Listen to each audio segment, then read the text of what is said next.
Target Geronimo is acquired. Over. Copy that. 6, done. Holy shit!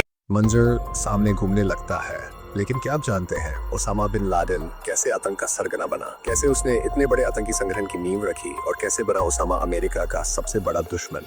कैसे हुई Osama की मौत और उसकी मौत के बाद उसके शरीर का क्या हुआ, आखिर क्यों उसके शरीर को समुद्र में दफनाया गया। अगर आप इन सवालों के जवाब जानने के लिए बेताब हैं तो बने रहिए इस वीडियो में अंत तक।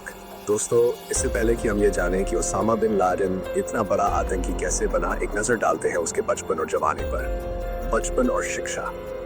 ओसामा का जन्म 10 मार्च 1963 को सऊदी अरब के रियाद शहर में हुआ। उसके पिता मोहम्मद बिन लादेन एक अमीर बिजनेसमैन थे जिनके पास दौलत की कोई कमी नहीं थी। यही वजह थी कि ओसामा को बचपन से ही ऐशो आराम भरा जीवन मिला। ये साल 1968 की बात है जब ओसामा 11 साल का था। उसी साल उसके पिता की मौत हो गई और उसे विरासत में $8 मिलियन मिले। उस समय वह स्कूल में पढ़ाई कर रहा था और पढ़ाई में तेज था। बड़ा होकर वह एक इंजीनियर बनना चाहता था, लेकिन किसे पता था कि आगे चलकर हालात ऐसे हो जाएंगे कि वह एक इंजीनियर की जगह आतंकवादी बन जाएगा। ओसामा ने स्कूल की पढ़ाई पूरी करने के बाद किंग अब्दुल अजीज यूनिवर्सिटी में सिविल इंजीनियरिंग की पढ़ाई के लिए एडमिशन लिया। उस समय उसका सपना था कि वह एक बड़ा कंस्ट्रक्शन बिजनेस खड़ा करे, लेकिन कॉलेज के दिनों में कुछ ऐसा हुआ जिसने पूरी कहानी ही पलट दी। आतंकी सोच की इंजीनियरिंग की पढ़ाई के दौरान ओसामा की मुलाकात कई अमीर बच्चों और कट्टरपंथी टीचर्स से हुई, लेकिन जिसने ओसामा का सबसे ज्यादा माइंड डाइवर्ट किया वह था शेख अब्दुल्ला अज़ाम। शेख अब्दुल्ला अज़ाम एक इस्लामिक कट्टरपंथी था जो अपने स्टूडेंट्स को कट्टरपंथ की शिक्षा देता था। ओसामा उसके विचारों से इतना प्रभावित हुआ कि उसने अपना इरादा ही बदल लिया। शेख अब्दुल्ला हमेशा अपने भाषणों में स्टूडेंट्स को मुस्लिम देशों से विदेशियों को भगाने की बातें सिखाया करता था। उसका मानना था कि इस्लाम को अपनी जड़ों की ओर लौट जाना चाहिए और जो इसे नहीं मानते उनके खिलाफ जिहाद छेड़ देना चाहिए। यही विचार ओसामा के मन में घर कर गए। एक इंटरव्यू के दौरान ओसामा की मां ने यह भी कहा था कि उसे बदलने के पीछे शेख अब्दुल्ला अज़ाम का ही हाथ था। यही आदमी ओसामा को कट्टरपंथ की ओर मोड़ने वाला पहला इंसान बना। सोवियत संघ का हमला और ओसामा की एंट्री। उसी दौरान अफगानिस्तान पर सोवियत संघ ने हमला किया। ओसामा, जो पहले ही कट्टरपंथ की ओर बढ़ चुका था, इस हमले के बाद और भी ज्यादा उग्र हो गया। उसने तुरंत फ्लाइट पकड़ी और पाकिस्तान के पेशावर शहर पहुंच गया, जहां उसने अफगान सैनिकों की मदद के लिए फंडिंग शुरू कर दी। ओसामा ने अपने नेटवर्क को मजबूत करने के लिए एक ग्रुप बनाया जिसे नाम दिया गया अल-कायदा। 1988 में ओसामा बिन लादेन ने शेख अब्दुल्ला अज़ाम के साथ मिलकर इस संगठन की स्थापना की। अल-कायदा और आतंकी गतिविधियां। शुरुआत में अल-कायदा का मकसद अफगानिस्तान के मुसलमानों और उनके परिवारों की मदद करना था, लेकिन धीरे धीरे यह संगठन एक आतंकी संगठन बन गया। 1999 तक चले इस युद्ध के बाद सोवियत संघ ने अफगानिस्तान से अपने सैनिकों को वापस बुला लिया। अब जब सब कुछ नॉर्मल हो गया तो ओसामा भी अपने अपने परिवार के बिजनेस में वापस लौट आया, लेकिन यहाँ भी उसने अपने संगठन को और मजबूत करने का काम जारी रखा।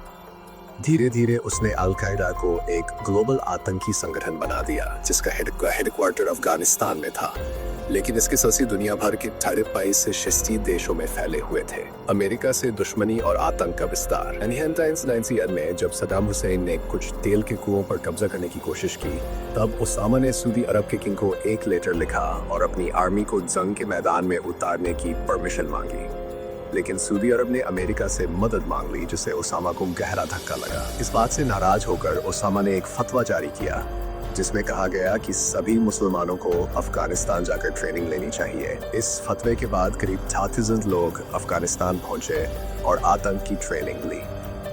सऊदी अरब ने ओसामा को आतंकवाद को बढ़ावा देने के आरोप में हमेशा के लिए देश से निकाल दिया।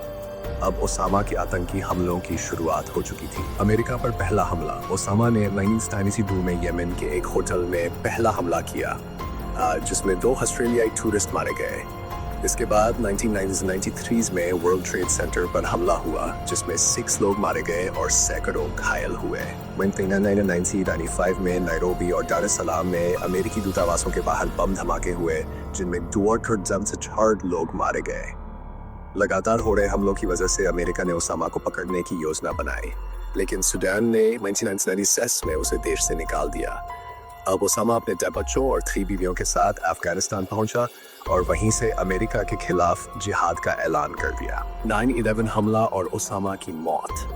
11 सितंबर 2001 को अमेरिका पर अब तक का सबसे बड़ा आतंकी हमला हुआ।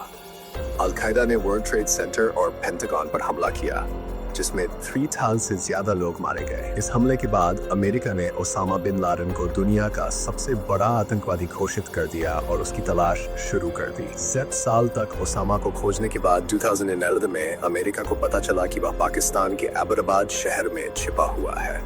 अमेरिका ने एक सीक्रेट ऑपरेशन चलाया जिसे ऑपरेशन नेपट्यून स्पीयर नाम दिया गया। इस ऑपरेशन के तहत अमेरिकी कमांडोज ने ओसामा के ठिकाने पर हमला किया और उसे मौत के घाट उतार दिया। ओसामा का शव लेकर अमेरिकी सैनिकों ने उसे अरेबियन सी में समुद्र में दफना दिया। इस तरह आतंकवाद का यह सरगना हमेशा के लिए खत्म हो गया। अगर आपको ये वीडियो पसंद आई हो तो चैनल को सब्सक्राइब करें और बेल आइकॉन दबाना न भूलें।